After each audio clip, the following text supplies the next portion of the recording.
ഇന്ത്യയിലുള്ള qualification ഓസ്ട്രേലിയയിലുള്ള job കിട്ടാനായിട്ട് ഡയറക്റ്റായിട്ട് അംഗീകരിക്കുമെന്ന് ചോദിച്ചു കഴിഞ്ഞാൽ ഇന്ത്യയിലുള്ള ഏത് ക്വാളിഫിക്കേഷൻ ആയിരുന്നാലും എക്സാമ്പിൾ എൻജിനീയറിംഗ് ഫീൽഡോ അതുപോലെ തന്നെ ഇപ്പോൾ വെൽഡറോ ഫിറ്ററോ ടർണറോ മെഷീനിസ്റ്റോ ടൂൾ ആൻഡ് ഡൈ മേക്കറോ അതുപോലെ തന്നെ ഏത് ട്രേഡ് ആയിക്കോട്ടെ നേഴ്സോ ഏതെങ്കിലും ആയിക്കോട്ടെ ഈ ട്രേഡുകൾ ഏതായിരുന്നാൽ തന്നെയും ഓസ്ട്രേലിയൻ മൈഗ്രേഷൻ ചെയ്യുന്നതിന് മുമ്പ് സ്കിൽ അസസ് ചെയ്യണം. ഈ സ്കിൽ അസസ് ചെയ്യുമ്പോൾ ഓസ്ട്രേലിയൻ ഗവൺമെൻറ് എന്ത് ചെയ്യുന്നു വെച്ച് കഴിഞ്ഞാൽ ഇപ്പോൾ എക്സാമ്പിൾ ഒരു മെറ്റൽ മെഷീനിസ്റ്റ് ഫസ്റ്റ് ക്ലാസ്, ഇവിടുത്തെ മെഷീനിസ്റ്റ് എന്ന് പറഞ്ഞ ട്രേഡാണ് ഇന്ത്യയിലെ. ആ ഇന്ത്യയിലെ മെഷീനിസ്റ്റ് എന്ന് പറഞ്ഞ ട്രേഡിന് ഓസ്ട്രേലിയയിൽ പറയുന്നത് മെറ്റൽ മെഷീനിസ്റ്റ് ഫസ്റ്റ് ക്ലാസ് എന്നാണ് പറയുന്നത്.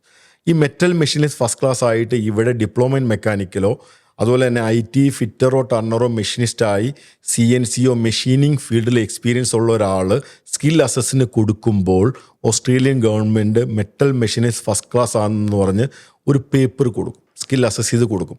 ആ പേപ്പർ കിട്ടിക്കഴിഞ്ഞാൽ ആ പേപ്പർ മതി അവൻ വൺസ് അവിടെ PR ആയിട്ട് പോകുമ്പോൾ അവന് ജോലി കിട്ടാനായിട്ട്. ചില പ്രത്യേക ട്രേഡുകൾ, ഇലക്ട്രീഷ്യൻ പോലെയുള്ള പ്ലംബർ പോലെയുള്ള ചില പ്രത്യേക ട്രേഡുകൾക്ക് എന്താണെന്ന് വെച്ച് കഴിഞ്ഞാൽ സ്കിൽ അസസ് ചെയ്ത് അവിടെ ചെന്ന് കഴിഞ്ഞാൽ തന്നെയും ഓസ്ട്രേലിയയിലെ പ്ലംബിംഗ് രീതിയും നമ്മളുടെ നാട്ടിലെ പ്ലംബിംഗ് രീതിയും ഒരുപാട് വ്യത്യാസമുണ്ട്. അവിടുത്തെ ഇലക്ട്രിക്കൽ വയറിങ്ങും അങ്ങനെയുള്ള രീതികളും ഇവിടുത്തെ രീതികളും ഒരുപാട് വ്യത്യാസമുണ്ട്. അവിടുത്തെ ബിൽഡിംഗ് കൺസ്ട്രക്ഷൻ കൂടുതലും തടിയാണ് അവർ ഉപയോഗിക്കുന്നത്. ഒരുപാട് വ്യത്യാസങ്ങളുണ്ട് അവിടെ ക്ലൈമറ്റിനനുസരിച്ചൊക്കെയാണ്. അപ്പോൾ പ്ലംബർ പോലെയുള്ള ഇലക്ട്രീഷ്യൻ പോലെയുള്ള ആൾക്കാർക്ക് അവിടെ ലൈസൻസ് എടുക്കേണ്ടി വരും.